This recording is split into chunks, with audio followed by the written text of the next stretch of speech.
I'm not one of your students, and you're starting to bore me because you've lost the argument. You're smart enough to play chess, and you know you've already lost.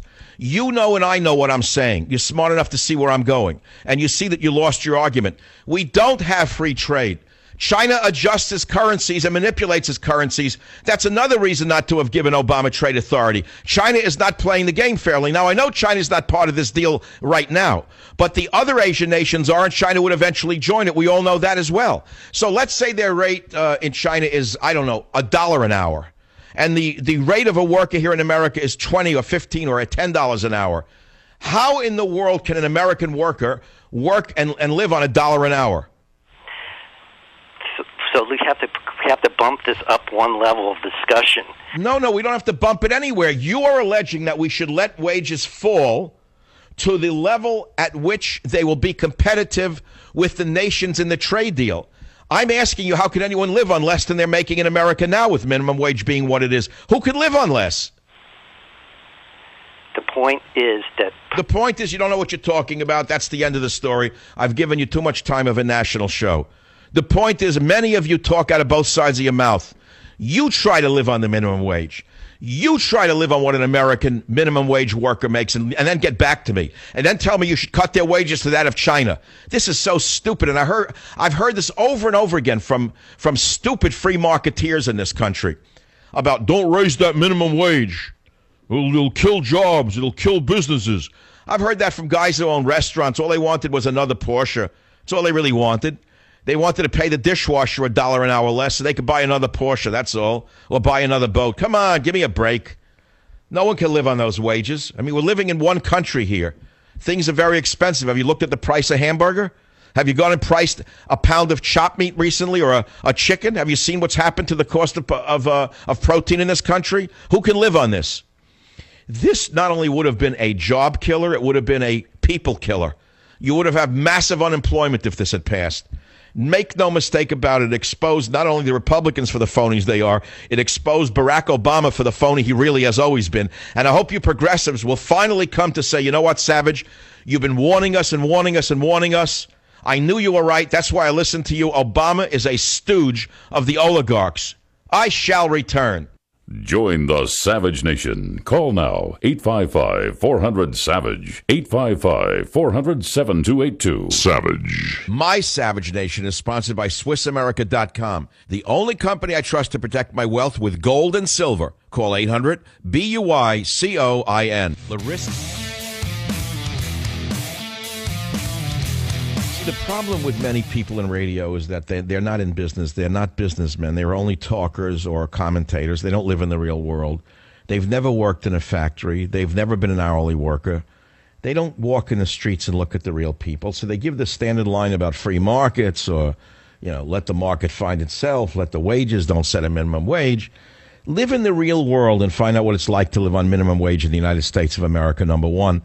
But let's go back to this trade deal that Obama just lost on, at least temporarily, let's hope permanently, because Nancy Pelosi defeated him behind his back, because the unions didn't want this to go through, because they don't want to lose millions of workers again, as they did under Bill Clinton with NAFTA and such. They know what would happen. They know that they would lose union workers if this were passed, and they know this was only about Microsoft and all the other big techno oligarchs. They wanted more B-1B business visitor visas. They wanted more L-1 intracompany transferees, which would have taken immigration policy out of the hands of Congress entirely. I did my homework. This was hidden inside the bill. It was given to me by Daniel Costa and Ron Hira. I'm going to post it on michaelsavage.com so you could look at the TISA draft annex and take a look at it and see exactly what it's about. The draft annex on immigration also has a clause called movement of natural persons, would have restricted the ability of the current and future American administrations to continue some of the basic immigration procedures it currently follows, such as requiring in-person interviews with L1 applicants, which is why Zuckerberg wanted this passed, they didn't want that meddlesome Congress standing between Mr. Undershirt and his profits. No, they wanted to be able to bring him in as many as they wanted, as fast as they wanted. It gets even worse. The draft treaty that was disclosed today would have even prohibited common sense legislative proposals that Congress considered over the past few years, including, are you ready for this, minimum wage rules for companies seeking to hire guest workers in the L-1 visa program. Why would they not want minimum wage rules? Because Zuckerberg wants lower wages. If he could fire a worker who is 50 years old and throw him out on his behind after he devoted himself to let that little brat from Harvard make his billions, and throw him out on his behind after he trains an Indian worker who will work for half the money, why should he want Congress to step between him and more profit, huh? Any other questions? It's all greed. The L-1 visa program, by the way, has been a primary vehicle to facilitate the offshoring of high-wage jobs and to replace American workers with cheaper guest workers. This TISA was written in secret by and for major corporations, period, end of story. It exposes Obama for what he is, how any progressive, of which I am not, could ever have been taken in by this guy. I don't understand. You know, I don't mind if you're a progressive. If you're a mentally disordered person and you actually think that being a progressive makes you a better and a smarter person, that's your prerogative. We live in a free country. But how could you have ever been duped by Barack Obama? How is it that I saw through this man from the minute he walked on the world stage? I've written 2 books about this guy. The man agitates me because he is a phony through and through. And how any progressive could ever support him after this, I don't know. I have no idea how you could. Because even Nancy Pelosi had enough of his double talk. Nevertheless, he's a big loser. Rubio is a big loser. Cruz is a giant loser. And if Walker really supported this, he's finished. He's toast. I'm starting to think that only, you're not going to believe what I'm going to say, Sarah Palin could save America. I would love to see Sarah Palin go up against Hillary Clinton. You may say she wouldn't stand a chance. As far as I know, Sarah Palin's husband didn't make hundreds of millions of dollars while Sarah Palin was governor. As far as I know, Sarah Palin's children didn't benefit to the tune of tens of millions of dollars while their mother was governor. And that's all I would stick to, is Hillary Clinton's corruption. That would be it. That's the whole story. 855-400-7282. Paulina on WABC. Go ahead, please. You're on the Savage Nation. What's on your mind?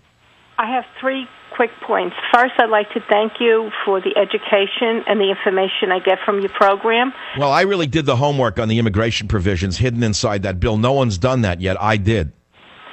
Secondly, Scott Walker, I was a supporter of him. No longer. Bingo. Finished. Gone. Over. Exactly.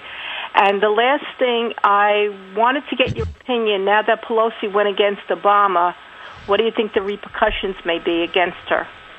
Well, I think that Pelosi will be denied a Michelle Obama lunch. I think that Pelosi will not be able to feast on the very famous Michelle Obama school lunches anymore. I don't think she'll be invited to a school with her to enjoy that jelly bean. I have no idea what repercussions might. Maybe she won't be invited to a rap concert at the White House. I don't know. What do you think? What repercussions? What's he going to do to her? Well, usually Obama gets bent out of shape if people go against him. That's right. He is absolutely vindictive. So what do you think? You're asking a question because you have something in mind. What do you think he's going to do? I really have no idea, but I think he may do something. I think the reverse is true. I think that since the AFL-CIO and Nancy Pelosi are very closely aligned, and her vote was strictly to make certain that union workers were protected for the AFL-CIO, I think that Obama's going to be punished by the AFL-CIO, not reverse. I think they have far more influence than he does. They've been around a lot longer than this interloper, and they'll be around a lot longer after this interloper has left the office after he's through plaguing America. So I think that the AFL-CIO may think very carefully about what they're going to do to get even with Obama for trying to shaft their workers. I think that would be the question. Free copy of Countdown to Mecca to that fine lady. Join the Savage Nation. Call now, 855-400-SAVAGE, 855-400-7282. Savage. This is the Savage Nation. It's actually a good day for America, because the biggest bully in the world, Barack Obama, has been defeated by a progressive conservative coalition. Say, well, wait a minute. Now, what is this really about? Can you give me the trade bill for dummies? You say trade, I go to sleep. Well, we'll talk about it. We'll talk about it. You heard about B-1 business visitor visa programs. You've heard about those. That gives the pockmarked undershirt-wearing Zuckerface the ability to bring in cheap workers from India primarily. He has a lot of people from India in his company who work in immigration, making sure that the government mows down American workers so he can pocket more money for his little piggy bank. That's a B-1B visa. Now, it was never meant to be that. The B-1B visa was created to bring in foreign workers when there were no American workers who could do that work. That's all it was passed for. At least that's what the people were told. And like the good people we are, we believe the liars, the poisonous liars, the traitors who should be thrown into prison for what they've done to this country. They didn't want it for that. They didn't want it to bring in workers that they couldn't get here. They did it only to increase the bottom line. So that's just the beginning. So they would have given the companies the ability to bring in under-regulated B-1B visas, and also there's an L-1 intra-company transferee program you don't know about. The L-1 intra-company transferee program, it's a visa program, would be used by these greedy Aztecs to permit temporary employees from abroad to work in the United States with no economic needs tests, period. Congress could not impose a needs test. So if Zuckerberg, the greedy Aztec, wanted to say, you know what, I'm just going to bring in temporary employees from abroad to work for me. They'll work for, let's say, $25 an hour. I'll fire all of the old guys who are making $70 an hour and throw them in the gutter so I can buy a bigger yacht. That would have been fine. Now, remember, these visa programs are already underregulated. They're already abused by big corporations because neither the L1 nor the B1 visa program is numerically limited by law. This means that potentially hundreds of thousands of workers could enter the United States every year to work in these 38 sectors. Now, that's just the beginning. Do you remember what GATT did to us, GATS? Do you remember that when I was on the radio in the 90s, I tried to warn you about NAFTA and GATT? It has not worked for America. NAFTA and GATT has gutted American manufacturing and American workers. Did you understand that?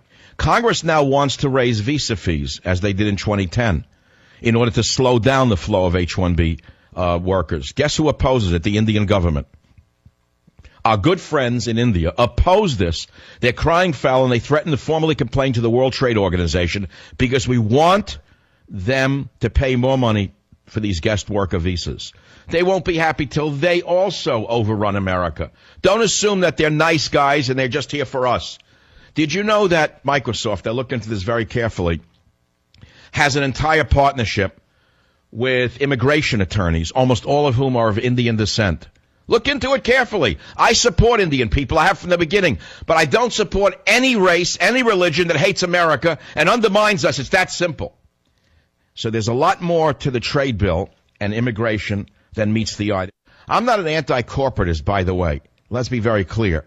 But I read this trade bill, and what's interesting to me is that the progressives and conservatives formed a coalition to defeat it. Boehner, frankly, should be tarred and feathered and driven out of the city. I mean symbolically, of course. Boehner should be given let's say, an award, the Benedict Arnold Award. Michael Savage grants John Boehner the Benedict Arnold Award of the Year. I've never seen anything like this guy. This guy would vote against the American people for a $500 turkey. If Microsoft offered Boehner a $500 turkey dinner in a restaurant for him and his family, he'd vote against any American provision possible, in my estimation. But let's get down to brass tacks here. Now, many of you have heard rumors that this trade deal had provisions that would turn our immigration programs over to a few corporations such as who? Zuckerberg, Mr. Undershirt, needs more billions. Not enough for that greedy, pimply piece of garbage. No, it means more money for Google. Not enough for those two pigs. They wanted more, the two pigs. Not enough money for the pigs. No, every one of them is a pig. They have the gold disease. And so you say, well, wait a minute. So why did the progressives turn against these corporations who were their friend with all other progressive issues? I'll give it to you in the simplest way I possibly can. Why would Nancy Pelosi, the most, quote, progressive politician in American history, meaning communist, socialist, you name it, why did she vote against this? Because big unions are opposing it. So you say, well, wait a minute. Why would Trumka and the unions oppose this deal? Aren't they in favor of everything Obama does that's progressive? You got to understand, at the end of the day, the unions are in business.